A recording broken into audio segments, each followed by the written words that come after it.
Olá, queridos amigos e amigas da Fake. É com muita alegria que retornamos a este canal para trazer mais uma interpretação sobre os capítulos do Evangelho segundo o Espiritismo. E é sempre bom estar aqui com vocês.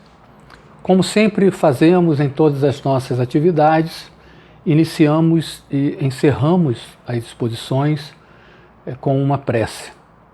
Assim, convido a todos a fechar os olhos, a respirar profundamente, buscando acalmar os nossos corações e, sobretudo, direcionar os nossos pensamentos ao nosso Pai Criador.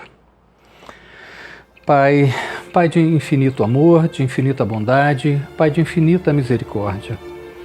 Jesus, nosso Mestre, Irmão Maior, Médico de nossas almas, José, mentor espiritual desta casa que tanto nos auxilia, permitindo a troca de amor e caridade, amados irmãos Ramatiz, Dr. Bezerra de Menezes e todas as falanges do bem que estão sempre em nosso auxílio. Agradecemos a todos, mas sobretudo a Ti, Pai Criador, por nos permitir esta oportunidade de estudar sobre as Suas leis, sobre os ensinamentos de Jesus, nosso maior educador, que tantos exemplos de amor nos traz. Rogamos, Pai, luz e proteção para essa tarefa de hoje. E assim, agradecidos e felizes, Pai, te pedimos humildemente permissão para iniciarmos a apresentação de hoje, dando graças a Deus. Muito bem, hoje vamos trazer aqui a interpretação e os comentários sobre alguns itens do capítulo 13 do Evangelho segundo o Espiritismo, livro que faz parte das obras codificadas por Allan Kardec. Neste capítulo, cujo título é Não saiba a vossa mão esquerda o que faz a vossa mão direita, iremos comentar especialmente o item 11 até o item 16, que trata especificamente do tema beneficência. E é sempre bom iniciar os nossos comentários com a questão da etimologia da palavra, do seu significado, uma vez que a língua portuguesa é muito rica e acaba gerando certa confusão entre alguns termos. Muito bem, a origem da palavra beneficência vem de outra palavra mais conhecida de todos nós, que é benefício, cujo significado é fazer bem, que vem do latim benefacere. Portanto, com base nestas informações, podemos dizer que beneficência deriva-se da palavra benefício, se traduzindo então na ciência de fazer bem. Dessa forma, a beneficência significa, digamos, a prática ou a virtude de fazer o bem, tendo como princípio básico o objetivo de beneficiar o próximo, de proceder em benefício de alguém. E se nós estudarmos este capítulo 13 com bastante atenção, vamos perceber que não se trata apenas de uma parte do Evangelho onde estão registradas algumas informações das quais precisamos estar atentos. Mas se trata, sim, de orientações bem objetivas para que possamos fazer os movimentos que podem nos impulsionar para a prática do bem, sem que as questões da vaidade e também do orgulho sejam praticadas simultaneamente. Mas por que eu estou dizendo isso? Bem, como somos ainda imperfeitos e algumas vezes não conseguimos sequer reconhecer a nossa vaidade, o nosso orgulho, temos sim, em vários momentos, a louvável atitude de fazer o bem, de ajudar as pessoas que tanto necessitam.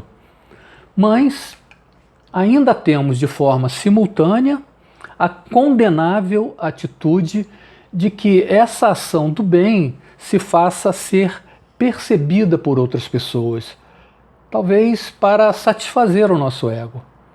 Então temos de um lado, na mão direita, a louvável atitude e do outro lado, na mão esquerda, a condenável atitude sob o ponto de vista da questão do orgulho e da vaidade.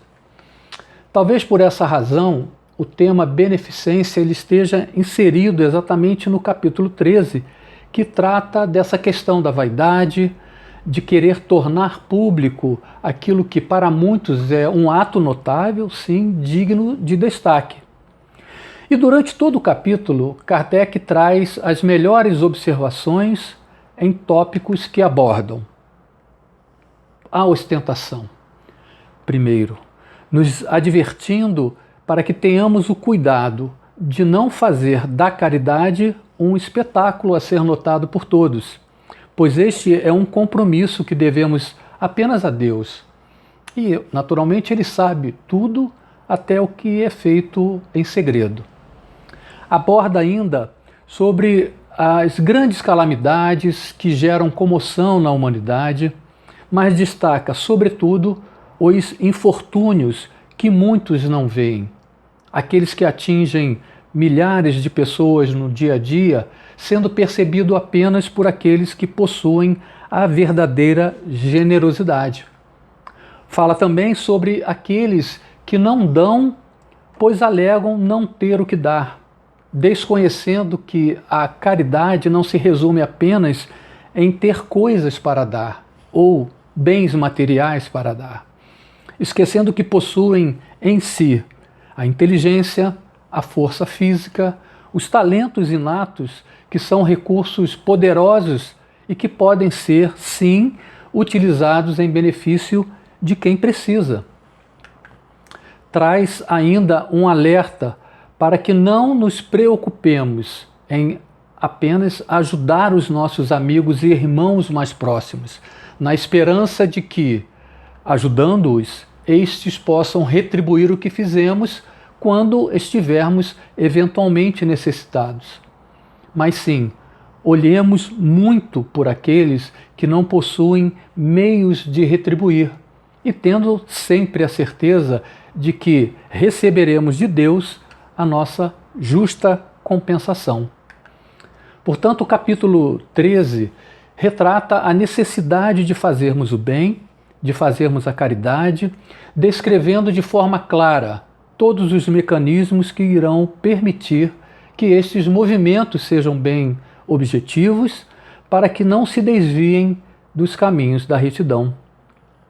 E podemos também ter a certeza, a absoluta certeza de uma coisa: como filhos de Deus, todos nós temos o bem e a bondade dentro de nós. Necessário se faz, no entanto, que saibamos utilizar estes recursos da forma mais adequada em benefício do próximo, no entanto, com a devida cautela, para que as nossas ações, os nossos movimentos voluntários não se transformem num palco onde o orgulho e a vaidade desejam se destacar. É natural que, estando ainda no mundo de provas e expiações, como é a Terra, a humanidade não tenha a clara percepção de que as nossas atitudes em favor daqueles que necessitam carregam algumas das nossas imperfeições, justamente porque ainda não foram completamente convertidas em virtudes. Se buscarmos entender de forma profunda o Evangelho, veremos que as obras de Jesus, registradas pelos evangelistas, nos trazem grandes ensinamentos, sobretudo o maior deles, de amar ao próximo, de fazer o bem com todos os recursos que pudermos utilizar. E estes ensinamentos é que irão permitir que a nossa visão se amplie e se modifique, dando espaço para que as potencialidades de cada um de nós sejam revertidas do bem. Jesus nos mostrou em diversos momentos que somos capazes de realizações grandiosas, seja em favor de nós próprios, como também em favor dos nossos semelhantes. Nesse sentido, eu selecionei algumas passagens apenas para que possamos ter ideia da importância que Jesus deu a esse tema, demonstrando a sua relevância no contexto dos seus ensinamentos. Vamos ver então o que eu trouxe do Evangelho. No Evangelho de João, capítulo 10, versículo 34, encontramos uma afirmativa de Jesus muito conhecida e também muito utilizada, sobretudo na doutrina espírita, que é, abre aspas, vós sois deuses, fecha aspas. Essa máxima gera em todos nós dois tipos de sentimentos.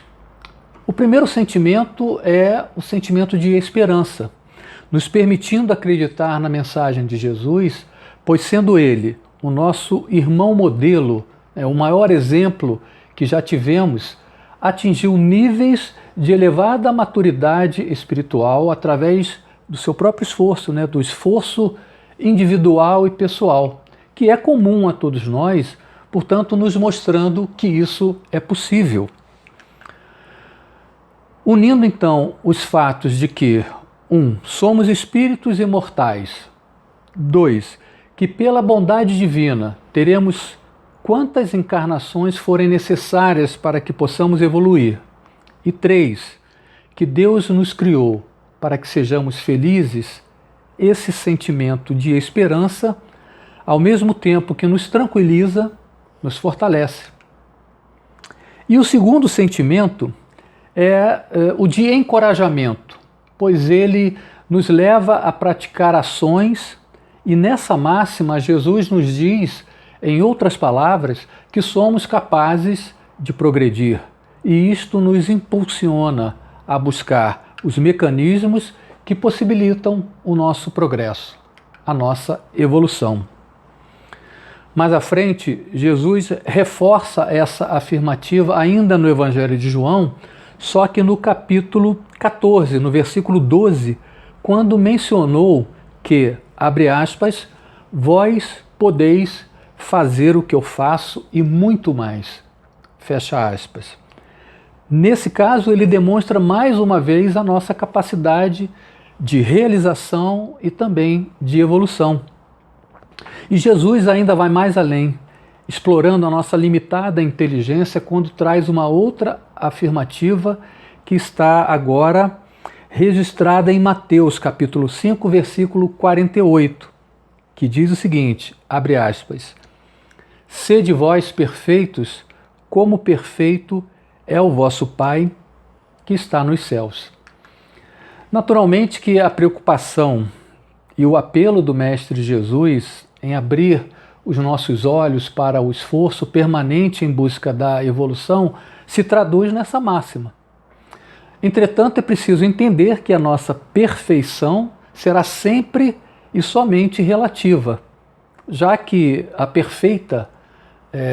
perfeição absoluta, digamos assim, é único e exclusivo atributo da divindade. Bom, chegamos até aqui analisando de forma um pouco profunda o significado e o conceito de beneficência, incluindo a origem e também o significado. Vimos também que devido às nossas imperfeições, salvo naturalmente algumas exceções, a humanidade não consegue realizar a beneficência pura e simples, pois é comum que o orgulho, que a vaidade e que também o egoísmo estejam ainda presentes nas nossas ações. Observamos também que Kardec ordenou este capítulo tópicos que abordam temas como ostentação, calamidade versus generosidade, a caridade na sua forma mais genuína, nos ensinando que devemos realizá-la sem esperar qualquer forma ou qualquer tipo de retribuição. Na sequência, destacamos algumas máximas que Jesus que esclarecem e revelam a nossa capacidade de fazer o bem, como a gente falou no início, o bene facere. Agora vamos tentar seguir a ordem do Evangelho segundo o Espiritismo, que traz na sua redação o roteiro de um código moral muito bem definido. Todos os capítulos possuem um tema central, seguido sempre por tópicos relevantes, que reúnem ali os preceitos, as máximas e os esclarecimentos necessários ao estudo, sendo complementados sempre por algumas instruções dos Espíritos, que contribuem de forma admirável, né, para a nossa conclusão. Nesse sentido, vamos discorrer sobre o que nos revelou o espírito Adolfo, bispo de Argel, quando se referiu à beneficência, que está no item 11 deste capítulo. Na sua instrução, Adolfo inicia o texto dizendo, abre aspas, a beneficência, meus amigos, vos dará nesse mundo os mais puros e suaves deleites, as alegrias do coração que nem o remorso nem a indiferença perturbam.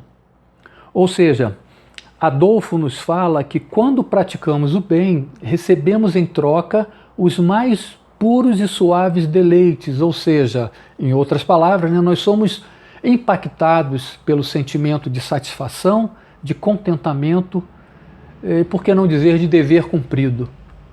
E ele ainda nos lembra que a beneficência não permite que a nossa consciência seja perturbada, nem pelo remorso e nem pela indiferença. E isso certamente é a mais pura verdade.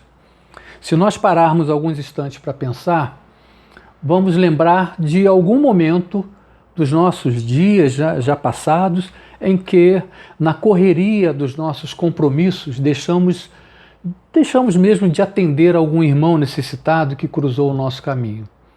E isso não é muito difícil de ocorrer. A cada dia que passa, parece que o número de pessoas que vivem pedindo alguma coisa pelas ruas vem aumentando. E aí, obviamente, é necessário a gente tentar separar o joio do trigo. Aqueles que efetivamente necessitam e aqueles que talvez por uma certa paz ali, né, não quer trazer desconforto, pede, mas não está nem precisando, pede porque não está talvez tão interessado assim em, através do seu próprio esforço, conseguir. Quem de nós, andando na direção dos nossos compromissos, já atrasados, porque a vida é muito corrida, seja para o trabalho, para o estudo, para uma consulta médica, avistou que lá na frente, né, no nosso caminho, alguém pedia ajuda. E nesses poucos metros que estão entre nós e aquela pessoa que a gente avistou, é comum a gente tomar uma decisão. Normalmente, tem duas maneiras de fazermos ali a nossa ação. Primeiro, a gente lembra que tem o dinheiro trocado no bolso ou na bolsa, enfim, e já vamos tirando para entregar quando a gente está muito mais próximo dele ali, né? Daquele irmão, daquela irmã, e a gente dá de alguma forma entrega para ele. Ou, na segunda hipótese, a gente já prepara um discurso. Estou sem dinheiro, minha carteira ficou no escritório, ou eu não trouxe carteira, estou sem dinheiro trocado, enfim.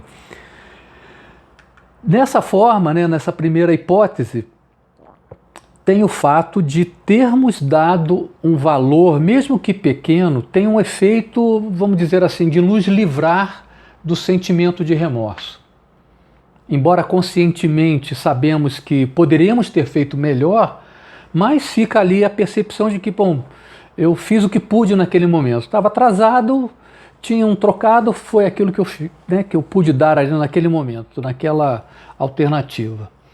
Mas na segunda hipótese, quando a gente nos esquiva, né, de alguém que vem nos pedir, seja porque a pressa não deixa realmente a gente raciocinar, né, lá na frente vai bater aquele sentimento de remorso ou, em alguns casos, até mesmo de indiferença, né? Sobretudo se a gente estiver com a carteira e com o dinheiro trocado.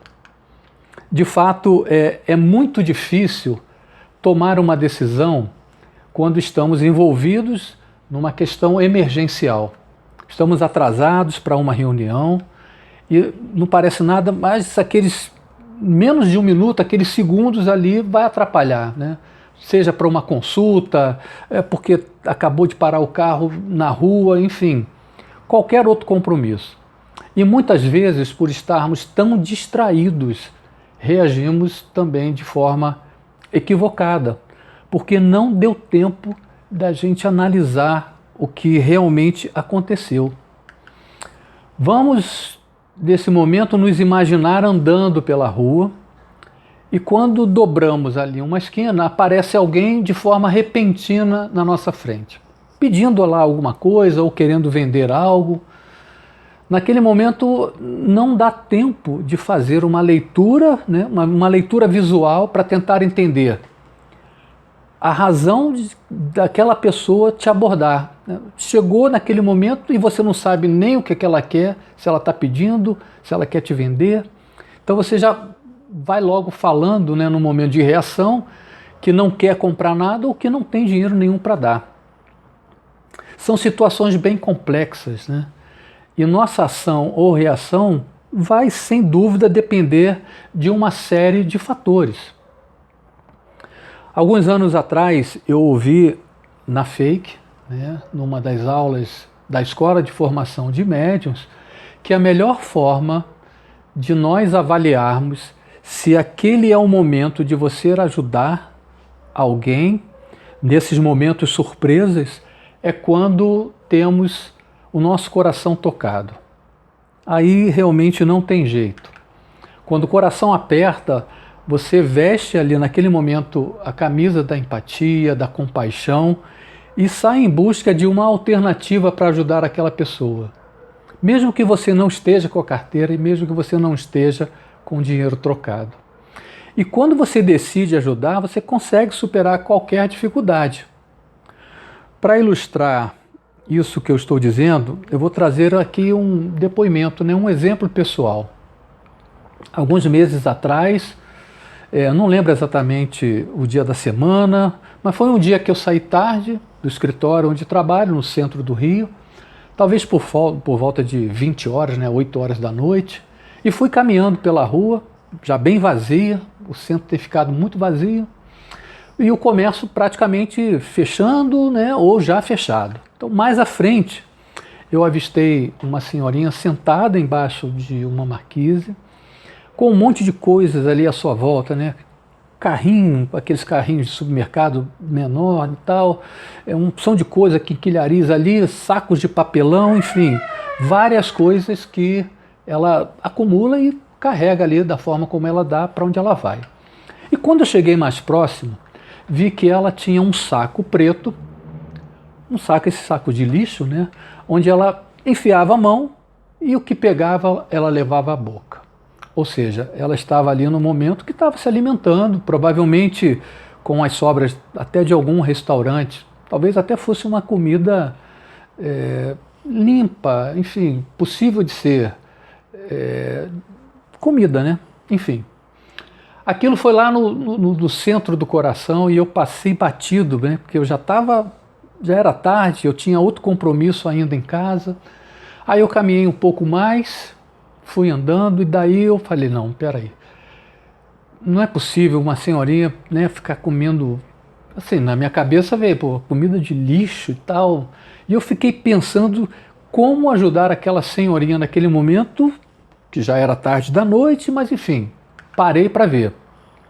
Olhei para os dois lados da rua, não havia nenhuma lanchonete aberta, mas logo lembrei de uma que um pouco mais à frente, um pouco longe, mais à frente, talvez estivesse aberta. Aí eu fui andando, desviei do caminho, fui andando na direção dessa lanchonete.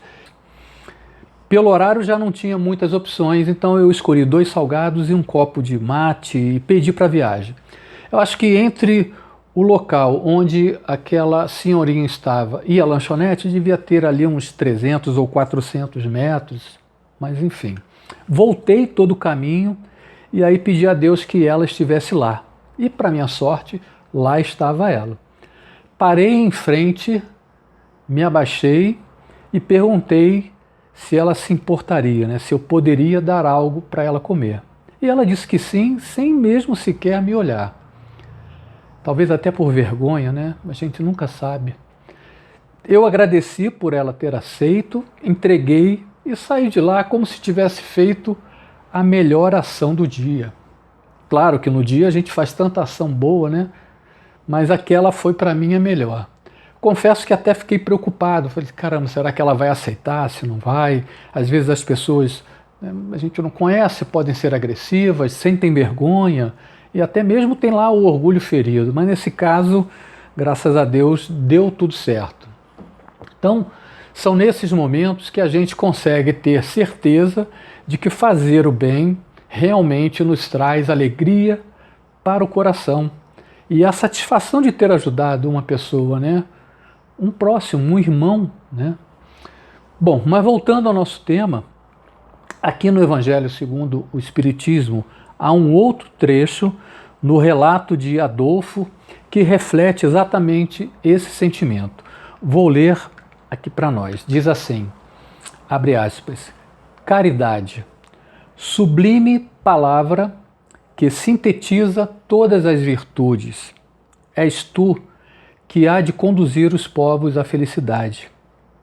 É na caridade que deveis procurar a paz do coração, o contentamento da alma, o remédio para as aflições da vida.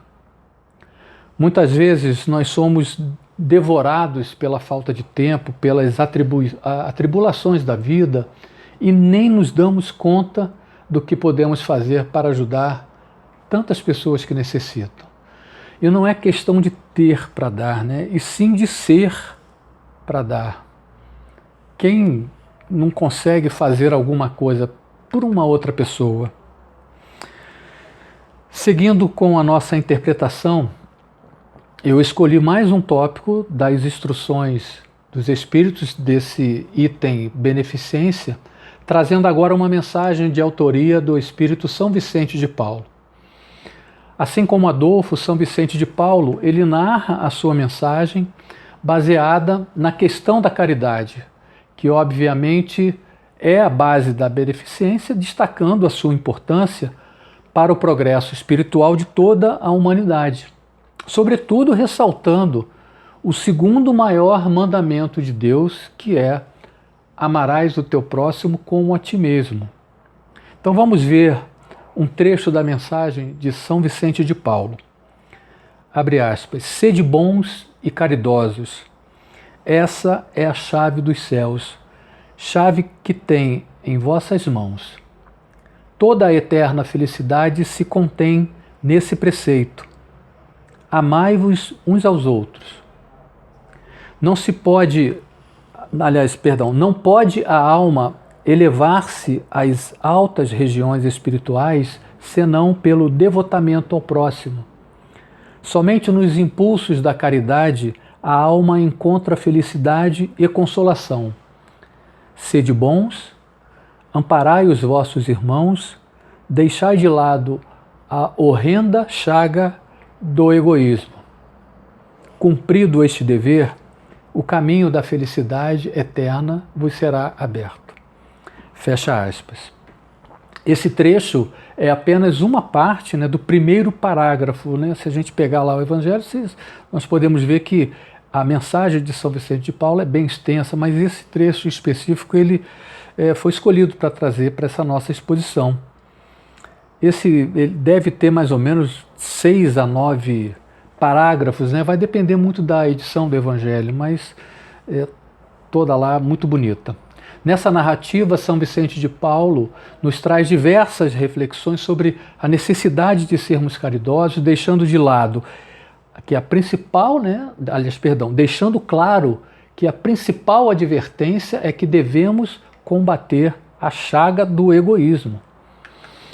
Como uma boa parte da humanidade ainda carrega os instintos imperfeitos, tornando acirrada a luta entre o bem e o mal no nosso dia a dia, São Vicente de Paulo nos orienta para que tenhamos serenidade nas nossas ações, a fim de podermos perceber a alegria e a felicidade em nossos corações quando realizamos uma obra verdadeiramente caridosa.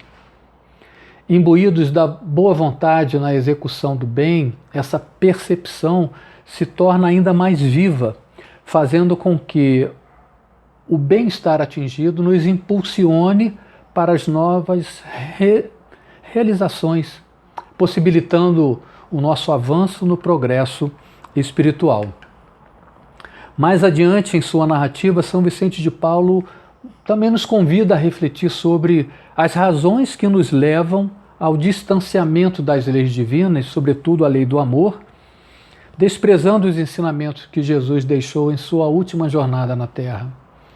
O Evangelho de Jesus reúne o mais admirável conteúdo de ensinamentos éticos e morais que necessitamos para trilhar a nossa caminhada rumo à felicidade maior, principalmente para aqueles que ainda permanecem com os seus olhos fechados e os seus corações indóceis. Seguindo a mensagem de São Vicente de Paulo, ele nos afirma que a caridade é a primeira virtude que a humanidade deve se preocupar em adquirir. Sem ela, as outras virtudes não existem. Sem a caridade não existe fé, pois ela é a eterna âncora da salvação que emana como virtude da própria divindade a todos os seus filhos. Bom, encerrando essa exposição, me permito trazer aqui um trecho do livro editado por Chico Xavier, né? Escrito, na verdade, por Chico Xavier, ditado por Emmanuel, que revela um título um pouco diferente, que ao mesmo tempo nos surpreende, tanto quanto pode até mesmo nos perturbar, que é Dinheiro. Esse é o nome do livro, né? O título do livro pelo qual Emmanuel se refere unicamente ao dinheiro como uma fonte de recursos financeiros a ser sempre aplicado no câmbio do amor ao próximo. Neste livro, ele demonstra basicamente o quanto a humanidade necessita do dinheiro como base para que ocorram o desenvolvimento e o progresso. Mas, da mesma forma, ele serve também como moeda para socorrer as vítimas da escassez ou também para obter o remédio que alivia as dores dos enfermos. E Emmanuel inicia o capítulo 7 deste livro, cujo título é Beneficência e Caridade, trazendo exatamente os efeitos provocados pela beneficência e pela caridade quando realizados com o verdadeiro propósito da ajuda ao próximo. Diz assim: a beneficência alivia a provação, a caridade extingue o mal. A beneficência auxilia, a caridade soluciona. Beneficência é a mistura de caridade, de amor e de ação. É a mão do homem com a mão de Deus. É igual a amor, é servir, amar ao próximo como a ti mesmo. Bem, meus caros irmãos, estamos chegando aqui ao fim dos nossos comentários. Vamos então pedir a Deus que nos auxilie sempre, nos dando a oportunidade de seguir os ensinamentos de Jesus e de todos os espíritos iluminados que colaboraram para a obra de Kardec. Que nós possamos ter a clara visão de que a beneficência mistura, como eu disse, caridade, amor e ação voltadas para o bem, que é a mão do homem operando junto com a mão de Deus. Como disse, é a mesma coisa que amor, é a mesma coisa que servir. Que façamos a caridade amando Jesus na pessoa do próximo. Graças a Deus. Muito bem, como disse na abertura, a gente sempre inicia as nossas exposições, né, e também encerramos com uma prece. Portanto, vamos mais uma vez fechar os nossos olhos, vamos mentalizar bálsamos de luz, bálsamos de amor, que os espíritos benfeitores estarão jorrando sobre nós enquanto oramos, pedindo que estes bálsamos sejam também jorrados sobre toda a humanidade que tanto necessita. Pai de infinito amor, Pai de infinita bondade, Pai de infinita justiça e sabedoria, amado Mestre Jesus, nosso irmão, nosso governador do planeta, queridos espíritos superiores, amadas falanges espirituais que estão sempre nos auxiliando, todos nós juntos louvando a Ti, Pai.